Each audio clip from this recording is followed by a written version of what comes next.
In this week's article critique for Team Alpha Tampa, we will review article number 14, Autocratic versus Democratic Leadership, by Ralph K. White and Ronald Lippett. To begin, we will review the vague research parameters of this experiment, which are as follows. The research was conducted in an attic at the University of Iowa in 1938.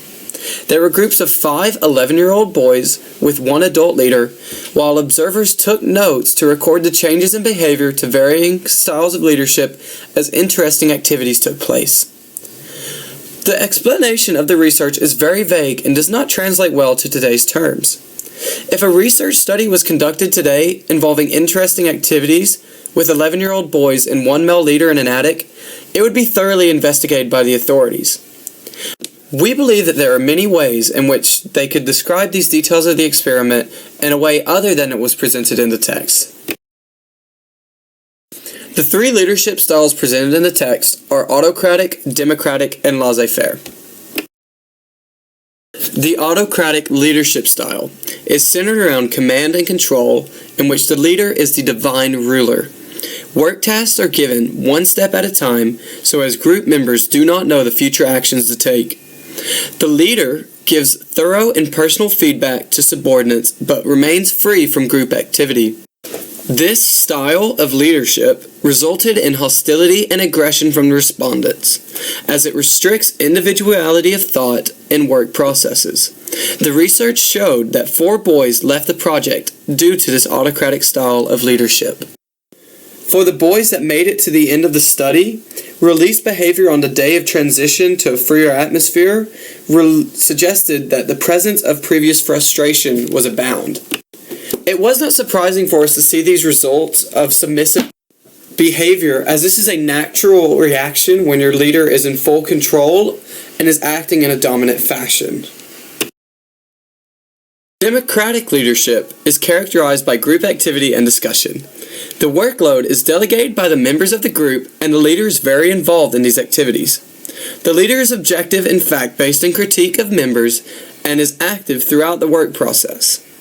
The results showed that democracy is the most efficient style of leadership, as it promotes a friendly atmosphere. Groupthink was one downside to the democratic style, but it overall attributed to happier members and more work getting conducted. Laissez-faire is a hands-off form of leadership in which the group is completely free of thought and actions with little to no governance. The leader is not involved in decision-making or work processes. Not much information was given in the text in terms of this style, as it was thrown extra variable to understand the difference between total control versus none. Beginning with the introduction to the article, it needs to be much more explicit in these interesting activities which are taking place, so that the reader can adequately understand the process of this experiment. We do believe that the definition of the various types of leadership is well done, and it's separated into understandable sections of role of each leader, technique of how each one interacts in the group setting, and the one-on-one relationship the leader has with his group. The format and the explanation from the data collected was difficult to follow in relationship to the results of the research.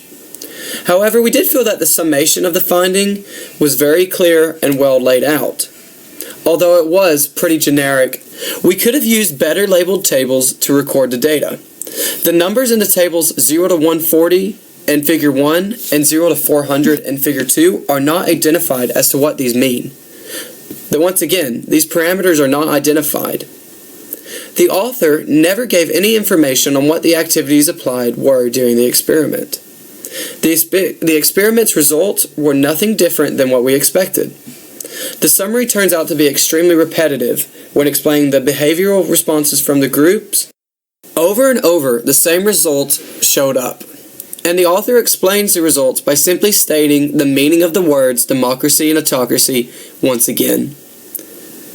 For example, more originality was found in democratic groups than in the ones with an autocratic leader. In our point of view, our group found this result to be the obvious, being that in autocracy the leader has full control and gives no space for the members to express any originality. The same comments on the group's responses were made throughout the entire summary. Our group's thoughts on the study was that if the author was this obvious in the results, which were nothing different than expected, we wonder why the author thought this article needed to be published. Being that the study of democracy and autocracy leadership is nothing new, and his studies simply reinforce these theories that exist since the beginning of society. The study did not present any new information to us, and the non-existence of examples of the activities performed, the non-identifiable parameters in the numbers, and the simplicity stated in the results leave many gaps and unanswered questions as to the true purpose of this project. In summation, Team Alpha Tampa believes that this article could be improved in explanation, structure, and research. We do hope that you have enjoyed this video critique and have a great rest of your day. Thank you.